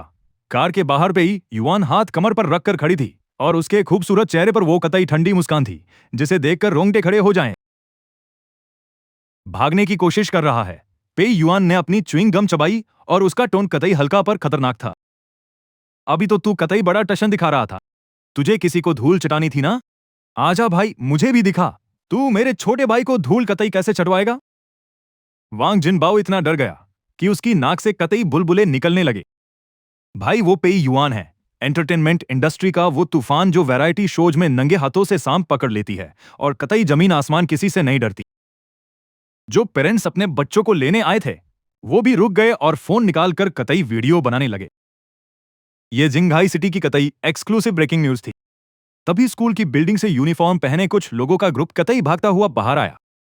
सबसे आगे वो गंजा और पसीने से लथपथ हेडमास्टर था, जिसके पीछे ग्रेड हेड और वो कतई चमचागिरी करने वाला सिक्योरिटी हेड था। मिस पेई, मिस पेई, प्लीज कतई रहम कीजिए। हेडमास्टर इतनी तेजी से भागा कि उसके जूते कतई निकलने ही वाले थे। हांफते हुए वो कार के पास पहुंचा। उसने अपने हाथ फैलाकर पे ही वान का रास्ता रोका, जैसे किसी कतई कीमती खजाने को बचा रहा हो। गलतफहमी, ये सब बस एक कतई छोटी सी गलतफहमी है। डीन ऑफ एजुकेशन ने कतई जबरदस्ती वाली मुस्कान अपने चेहरे पर चिपका ली। बिल्कुल सही मिस पेई, बच्चों का आपस में खेलना कूदना तो कतई नॉर्मल है। बस वो लोग खेल खेल में कतई थोड़ा बह गए थे। खेलना, पेई वान जो अपना चश्मा घुमा रही थी, कतई अचानक रुक गई। उसने धीरे से अपना सिर घुमाया और कतई ऊपर से नीचे तक डीन को घूरा। इसे तुम खेलना कहते हो? पेई ही वान ने अपने पीछे खड़े मेरी तरफ कतई उंगली से इशारा किया। मैं कतई 2 मीटर दूर बड़ी दयनीय हालत में खड़ा था। मेरी सफेद शर्ट पर लगा खून कतई गहरा लाल हो चुका था। पैंट के पीछे वाला बड़ा छेद हवा में लहरा रहा था, जिससे मेरा कार्टून भालू वाला अंडरवियर साफ दिख रहा था। और हाथ का वो नीला निशान कतई अभी डेस्क के कोने से टकराने की वजह से था। फिर तो चलो मैं भी तुम्हारे साथ थोड़ा कतई खेल लेती हूं। पेई यीवान कतई अचानक एक कदम आगे बढ़ी, जिससे डीन डर के मारे 3 कदम पीछे हो गया। ये तुम्हारी पैंट उतारकर तुम्हें कुर्सी से कतई चिपका देगा, फिर तुम्हारे हाथ पर कट लगाकर खून बहने देगा। उसके बाद ये बोलेगा कि ये सब तो कतई हमारा बॉन्ड मजबूत करने के लिए था।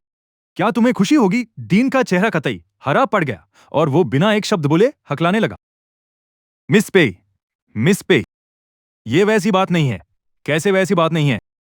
पे युआन ने कतई बिना रुके उस पर दबाव बनाना जारी रखा। क्या इसलिए क्योंकि उसके बाप की कोयले की खान है, या तुम्हें लगता है कि मेरा छोटा भाई कतई सॉफ्ट टारगेट है? हेडमास्टर इतनी तेजी से भागा कि उसके जूते कतई निकलने ही वाले थे। हाफते हुए वो कार के पास पहुंचा।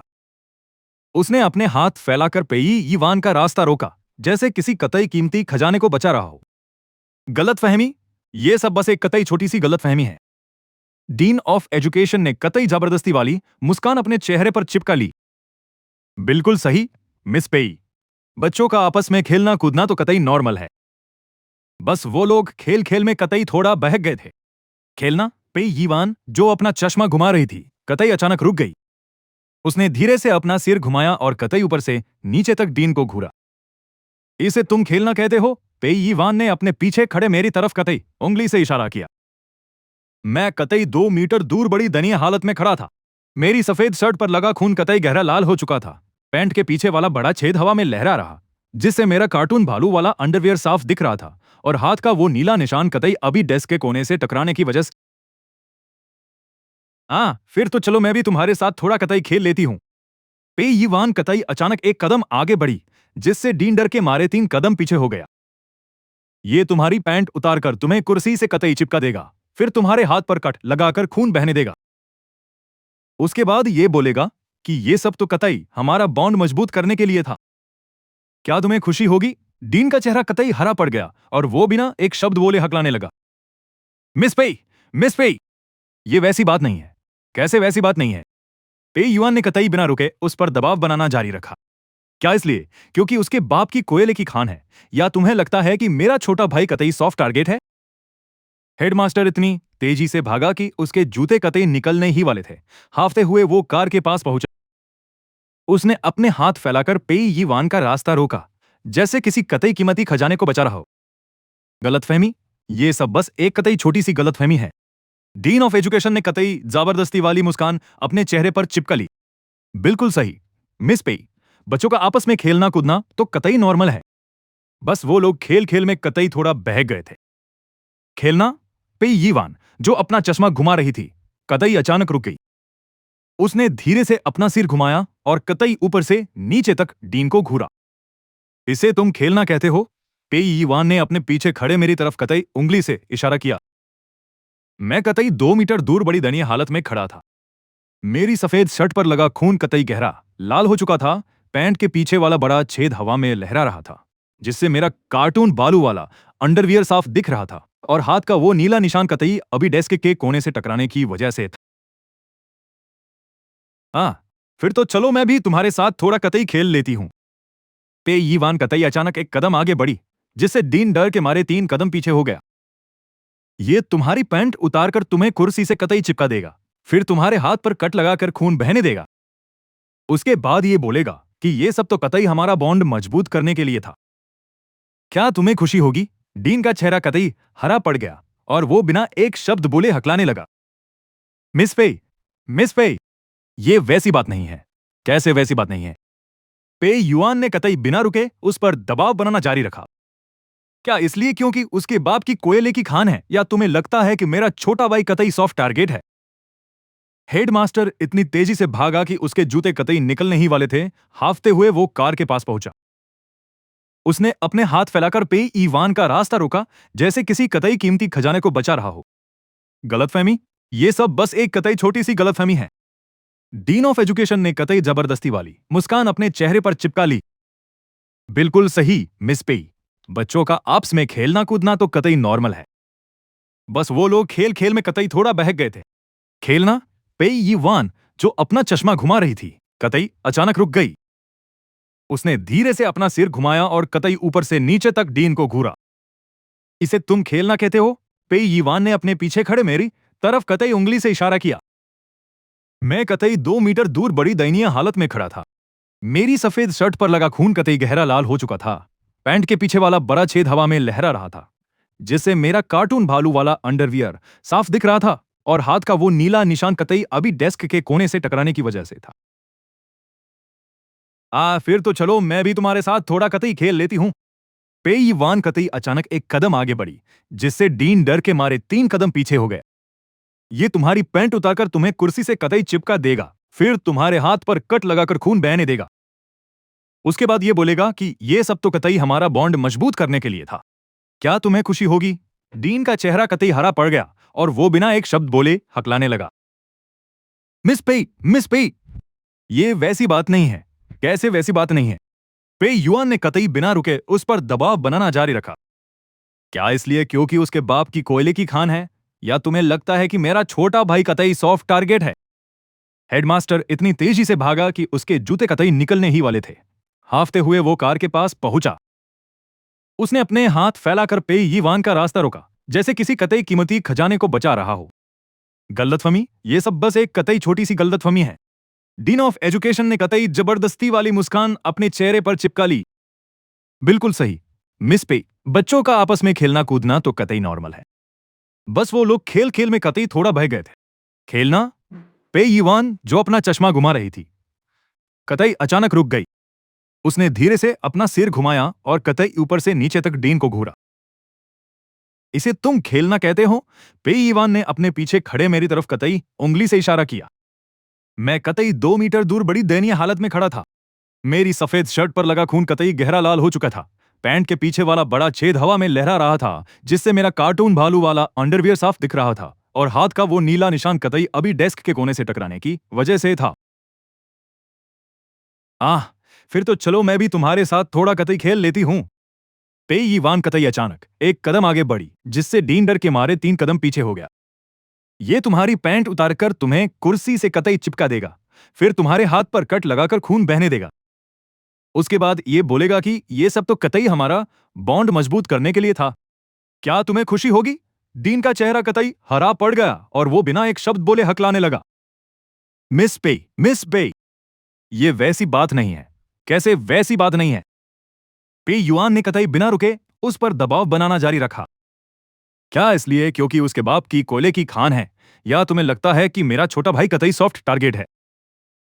हेडमास्टर इतनी तेजी से भागा कि उसके जूते कतई निकलने ही वाले थे। हाफते हुए वो कार के पास पहुंचा। उसने अपने हाथ फैलाकर पे यीवान का रास्ता रोका, जैसे किसी कतई कीमती खजाने को बचा रहा हो।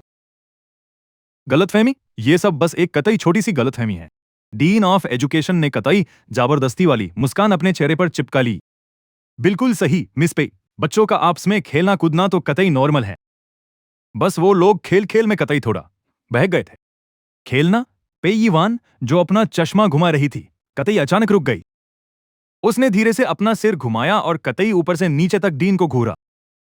इसे तुम खेलना कहते हो? पे यीवान ने अपने पीछे खड़े मेरी तरफ कतई उंगली से इशारा किया। मैं कतई 2 मीटर दूर बड़ी दयनीय हालत में खड़ा था। मेरी सफेद शर्ट पर लगा खून कतई गहरा लाल हो चुका था। पैंट के पीछे वाला बड़ा छेद हवा में लहरा रहा, जिससे मेरा कार्टून भालू वाला अंडरवियर साफ दिख रहा था और हाथ का वो नीला निशान कतई अभी डेस्क के कोने से टकराने की वजह से था। फिर तो चलो मैं भी तुम्हारे साथ थोड़ा कतई खेल लेती हूं। पे युवान कतई अचानक एक कदम आगे बढ़ी, जिससे डीन डर के मारे 3 कदम पीछे हो गया। ये तुम्हारी पैंट उतारकर तुम्हें कुर्सी से कतई चिपका देगा, फिर तुम्हारे हाथ पर कट लगाकर खून बहने देगा। उसके बाद ये बोलेगा कि ये सब तो कतई हमारा बॉन्ड मजबूत करने के लिए था। क्या तुम्हें खुशी होगी? डीन का चेहरा कतई हरा पड़ गया और वो बिना एक शब्द बोले हकलाने लगा। मिस पे, मिस पे, ये वैसी बात नहीं है। कैसे वैसी बात नहीं है? पे युआन ने कतई बिना रुके उस पर दबाव बनाना जारी रखा। क्या इसलिए क्योंकि उसके बाप की कोयले की खान है, या तुम्हें लगता है कि मेरा छोटा भाई कतई सॉफ्ट टारगेट है?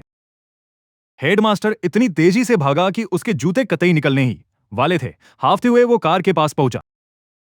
उसने अपने हाथ फैलाकर पेई युआन का रास्ता रोका, जैसे किसी कतई कीमती खजाने को बचा रहा हो। गलतफहमी? ये सब बस एक कतई छोटी सी गलतफहमी है। डीन ऑफ एजुकेशन ने कतई जबरदस्ती वाली मुस्कान अपने चेहरे पर चिपका ली। बिल्कुल सही मिस पे, बच्चों का आपस में खेलना कूदना तो कतई नॉर्मल है। बस वो लोग खेल खेल में कतई थोड़ा बहक गए थे। खेलना? पे युआन जो अपना चश्मा घुमा रही थी, कतई अचानक रुक गई। उसने धीरे से अपना सिर घुमाया और कतई ऊपर से नीचे तक डीन को घूरा। इसे तुम खेलना कहते हो? पेई युआन ने अपने पीछे खड़े मेरी तरफ कतई उंगली से इशारा किया। मैं कतई 2 मीटर दूर बड़ी दयनीय हालत में खड़ा था। मेरी सफेद शर्ट पर लगा खून कतई गहरा लाल हो चुका था। पैंट के पीछे वाला बड़ा छेद हवा में लहरा रहा था, जिससे मेरा कार्टून भालू वाला अंडरवियर साफ दिख रहा था और हाथ का वो नीला निशान कतई अभी डेस्क के कोने से टकराने की वजह से था। फिर तो चलो मैं भी तुम्हारे साथ थोड़ा कतई खेल लेती हूं। पे यीवान कतई अचानक एक कदम आगे बढ़ी, जिससे डीन डर के मारे 3 कदम पीछे हो गया। ये तुम्हारी पैंट उतारकर तुम्हें कुर्सी से कतई चिपका देगा, फिर तुम्हारे हाथ पर कट लगाकर खून बहने देगा। उसके बाद ये बोलेगा कि ये सब तो कतई हमारा बॉन्ड मजबूत करने के लिए था। क्या तुम्हें खुशी होगी? डीन का चेहरा कतई हरा पड़ गया और वो बिना एक शब्द बोले हकलाने लगा। मिस पेई, मिस पेई, ये वैसी बात नहीं है। कैसे वैसी बात नहीं है? पेई युआन ने कतई बिना रुके उस पर दबाव बनाना जारी रखा। क्या इसलिए क्योंकि उसके बाप की कोयले की खान है, या तुम्हें लगता है कि मेरा छोटा भाई कतई सॉफ्ट टारगेट है? हेडमास्टर इतनी तेजी से भागा कि उसके जूते कतई निकलने ही वाले थे। हाफते हुए वो कार के पास पहुंचा। उसने अपने हाथ फैलाकर पेई युआन का रास्ता रोका, जैसे किसी कतई कीमती खजाने को बचा रहा हो। गलतफहमी? ये सब बस एक कतई छोटी सी गलतफहमी है। डीन ऑफ एजुकेशन ने कतई जबरदस्ती वाली मुस्कान अपने चेहरे पर चिपका ली। बिल्कुल सही मिस पेई, बच्चों का आपस में खेलना कूदना तो कतई नॉर्मल है।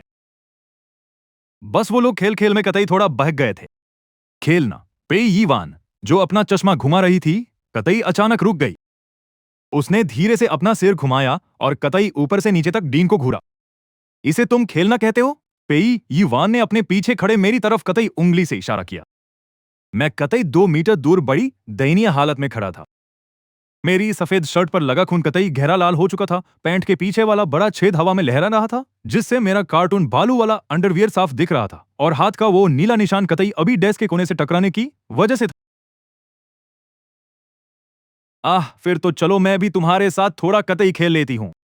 पी यीवन कतई अचानक एक कदम आगे बढ़ी, जिससे डीन डर के मारे 3 कदम पीछे हो गया। ये तुम्हारी पैंट उतारकर तुम्हें कुर्सी से कतई चिपका देगा, फिर तुम्हारे हाथ पर कट लगाकर खून बहने देगा। उसके बाद ये बोलेगा कि ये सब तो कतई हमारा बॉन्ड मजबूत करने के लिए था। क्या तुम्हें खुशी होगी? डीन का चेहरा कतई हरा पड़ गया और वो बिना एक शब्द बोले हकलाने लगा। मिस पेई, मिस पेई, ये वैसी बात नहीं है। कैसे वैसी बात नहीं है? पे युआन ने कतई बिना रुके उस पर दबाव बनाना जारी रखा। क्या इसलिए क्योंकि उसके बाप की कोयले की खान है, या तुम्हें लगता है कि मेरा छोटा भाई कतई सॉफ्ट टारगेट है? हेडमास्टर इतनी तेजी से भागा कि उसके जूते कतई निकलने ही वाले थे। हाफते हुए वो कार के पास पहुंचा। उसने अपने हाथ फैलाकर पे यीवान का रास्ता रोका, जैसे किसी कतई कीमती खजाने को बचा रहा हो। गलतफहमी? ये सब बस एक कतई छोटी सी गलतफहमी है। डीन ऑफ एजुकेशन ने कतई जबरदस्ती वाली मुस्कान अपने चेहरे पर चिपका ली। बिल्कुल सही मिस पे, बच्चों का आपस में खेलना कूदना तो कतई नॉर्मल है। बस वो लोग खेल खेल में कतई थोड़ा बह गए थे। खेलना? पे यीवान जो अपना चश्मा घुमा रही थी, कतई अचानक रुक गई। उसने धीरे से अपना सिर घुमाया और कतई ऊपर से नीचे तक डीन को घुरा। इसे तुम खेलना कहते हो? पे यीवान ने अपने पीछे खड़े मेरी तरफ कतई उंगली से इशारा किया। मैं कतई 2 मीटर दूर बड़ी दयनीय हालत में खड़ा था। मेरी सफेद शर्ट पर लगा खून कतई गहरा लाल हो चुका था।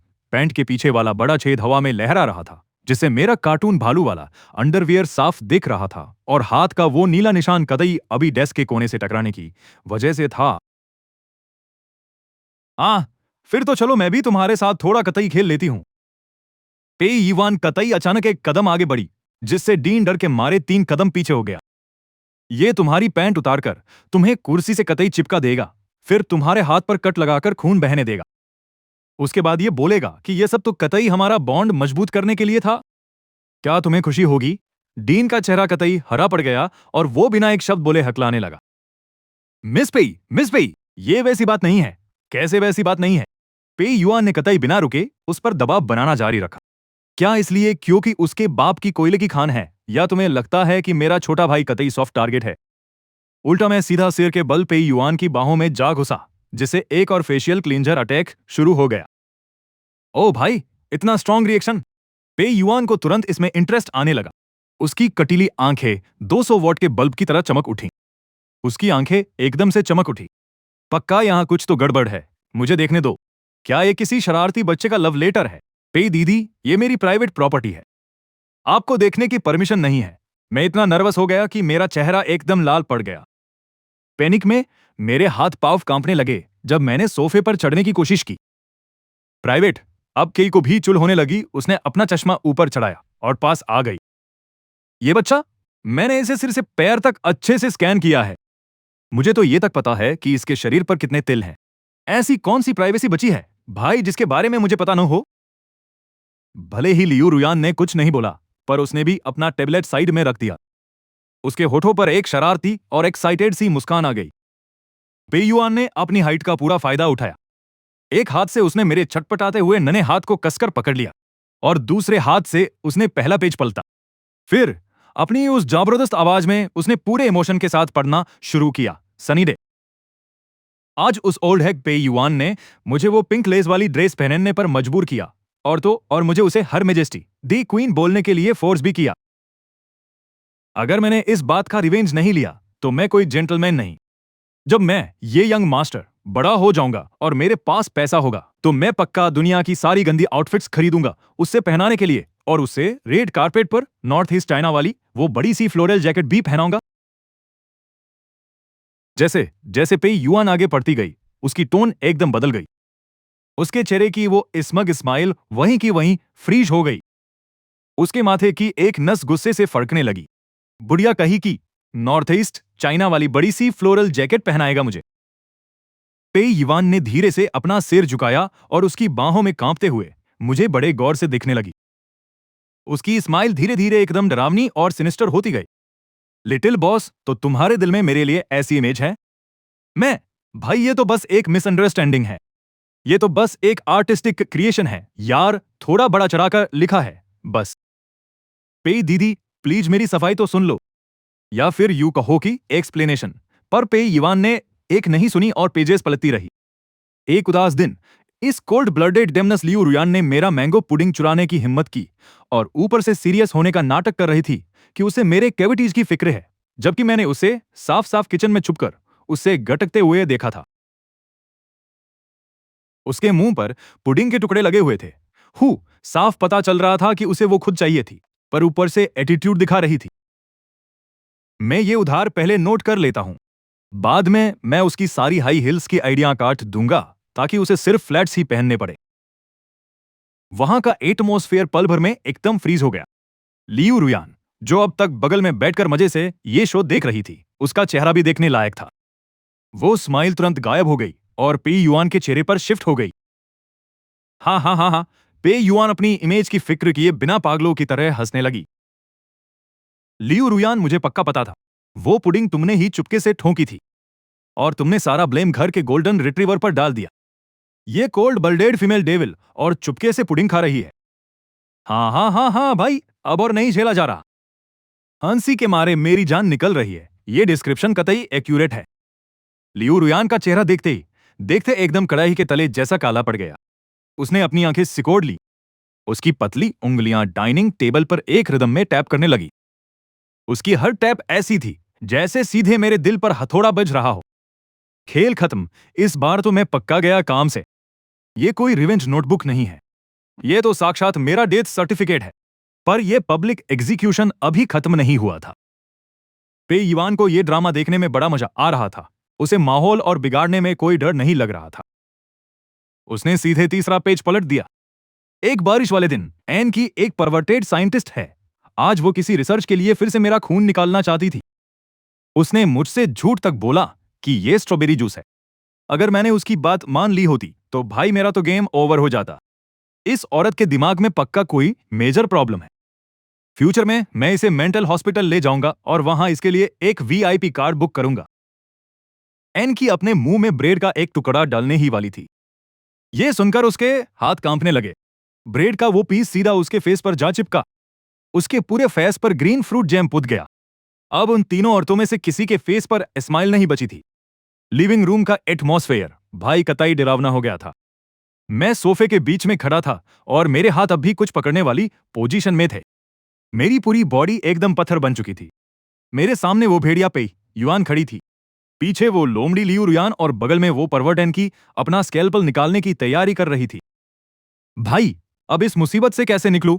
मैंने जोर से थूक गटका और अपने छोटे से मासूम चेहरे का सहारा लेकर बचने की कोशिश करने लगा। अगर मैं ये बोलूं कि मुझे ये नोटबुक मिली है और ये सब किसी भूत ने लिखा है, तो क्या आप दीदियां मुझ पर यकीन करोगी? हाँ, तीनों औरतें एक साथ एक सुर में बड़े ही डरावने अंदाज में हंसी।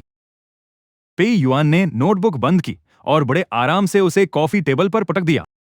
फिर उसने धीरे धीरे अपने कफ्स के बटन खोलने शुरू किए, वही नॉर्थ ईस्टर्न फ्लोरल ब्लाउज वाली बात याद दिलाते हुए।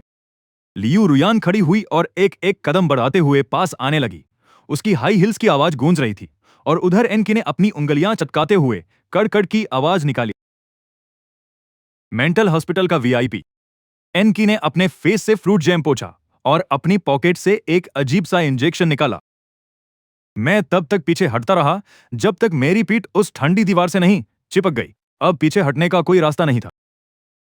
पछाओ भाई, ये अमीरों वाली लाइफ तो बहुत डेंजरस है यार। मुझे वापस गांव जाना है। दीदियां, चलो बैठ के प्यार से बात करते हैं ना। मैं सब एक्सप्लेन कर सकता हूं। ये तो बस मेरा आप लोगों के लिए गहरा प्यार है। गहरे प्यार के साथ बहुत बड़ी रिस्पॉन्सिबिलिटी आती है। आप समझती क्यों नहीं? हे भगवान! पे यी युआन ने मेरा नन्हा सा चेहरा कसकर पकड़ा और उसे साइड से खींचने लगी। अगर तुम मुझसे इतना प्यार करते हो तो आज ये ड्रेस मत पहना। मैंने अभी अभी एक सेलर मून कॉस्प्ले आउटफिट खरीदा है। मुझे लगता है कि ये तुम पर कतई सूट करेगा। मेरे मुंह से एक बहुत ही दर्दनाक और करुण चीख निकली। जैसे ही वो तीनों औरतें इस नन्हे मेमने को प्यार का एक खौफनाक सबक सिखाने वाली थी, तभी वो बटलर, जिसका घर में कोई नामो निशान नहीं रहता था, अचानक अंदर भागा चला आया। उसके हाथ में फोन अब भी कनेक्टेड था। उसका चेहरा इतना अजीब सा बना हुआ था जैसे उसने कोई मक्खी निगल ली हो। बड़ी मालकिन, एक लफड़ा हो गया है। बटलर की आवाज ने लिविंग रूम के उस मजाकिया माहौल को पल भर में खत्म कर दिया। लियू रुयान ने मेरा चेहरा खींचना बंद किया, सिर घुमाया और उसकी भौहें हल्की सी सिकुड़ गईं। क्या हुआ? तुम्हें दिख नहीं रहा कि मैं घर के फ्यूचर मास्टर को सुधारने में बिजी हूं? बटलर ने मुझे उन तीनों औरतों के बीच फंसा हुआ और बिखरे हुए कपड़ों में देखा तो उसके मुंह का कोना थोड़ा फड़का। वो यंग मास्टर गुइबासांग।